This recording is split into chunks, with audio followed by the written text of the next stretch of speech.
Hi, I will be recording this for YouTube. Do I have your consent to post this? Yes. So what is your name? My name's Jennifer Lupercio. And how old are you? I'm 38. And are you currently homeless right now? Yes, ma'am. And how did you become homeless? I was in a household which consumed my mother and two of my siblings. And then it came to the point to where it got, physically, there was physical altercations.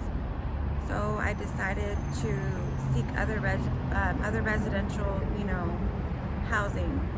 I looked for, government help, things like that, City of Merced, and that's what I've been based on. I'm kind of following that, and that's better for myself as well as my 3 children.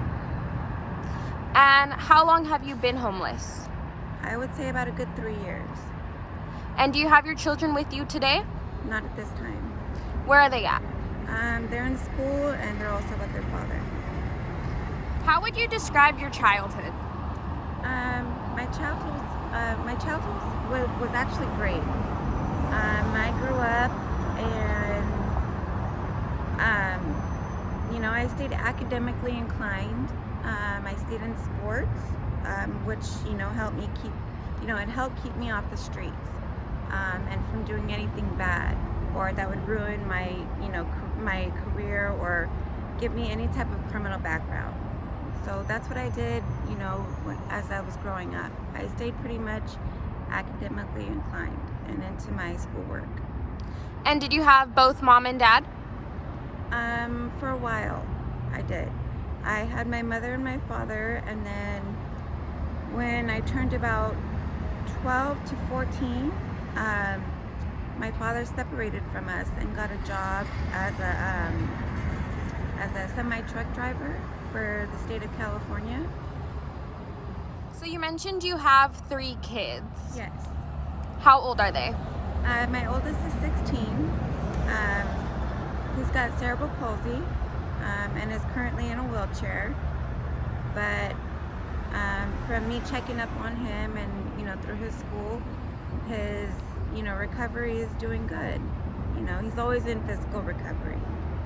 And then my twins, they're 14 years old. So it's a girl and a boy.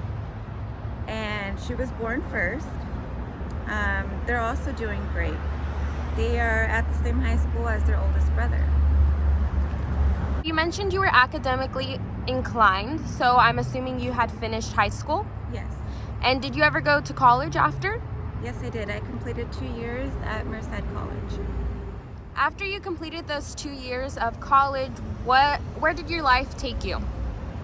I worked for Santa Fe Pet Hospital, and then I also worked for the University Pet Hospital when the twins got a little bit older. And then after that, my husband and we bought a home, and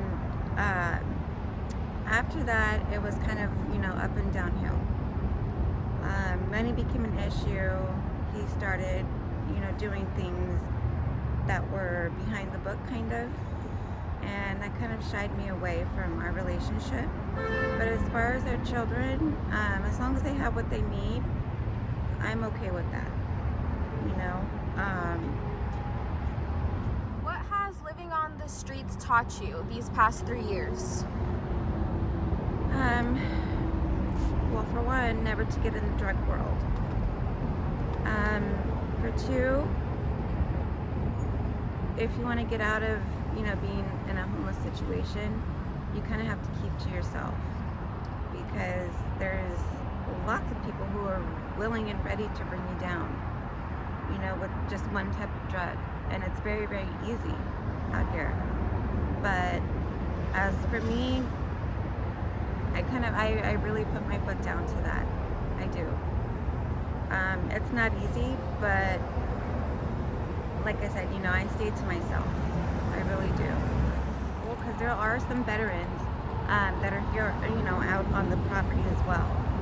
And I feel like, sometimes, they may not know, the resources they have, just because, they know nothing but the drug scene, or they know, nothing but the drug life. That's really how I feel. So you are on no drugs out on the street, correct? That's correct. And have you ever tried any of the drugs out on the street? I have. What drugs have you tried? I've tried narcotics. I've tried methamphetamine, and I've once tried cocaine, and that's it. And you never got addicted to any of those? No. How did those drugs make you feel? Very paranoid, not normal, not able to function or speak correctly. If I was on meth, I would feel very insecure of myself, sitting here in front of you. What advice would you give to the younger generations or people considering living this lifestyle on the streets? My advice is to not become too friendly to those around you. If you have to take care of business, do it on your own and stay private about it.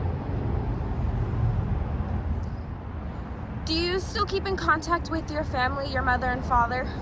Yes, I do. My mother, yes. And does she know the current situation you're in? Yes. How do you feel about your current situation right now? This is not like me at all. But I dealt with it some time, and sometimes you get, accustomed to living out here.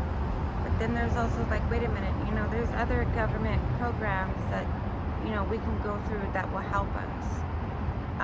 So I'm just, trying to keep myself holding on, with hope.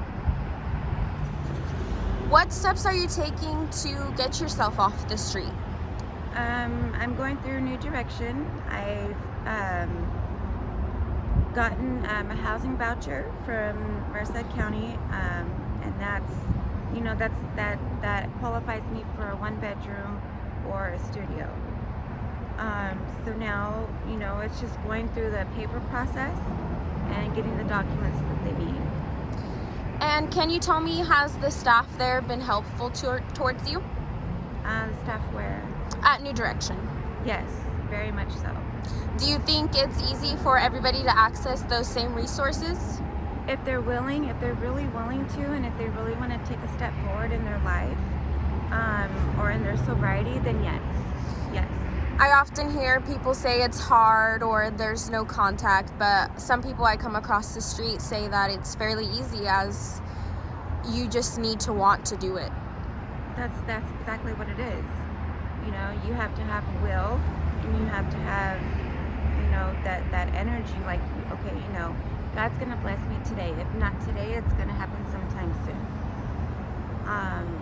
But what my late father taught me is, early bird catches the worm. So if you really want something, wake up, thank God for a very blessed day, and go out there and get it. And if any of your family members or your kids see this video, what would you like to say to them? I would like to say to them, boot camp isn't that hard once you get through it. Thank you so much for talking to me today. You're welcome. Thank you very much.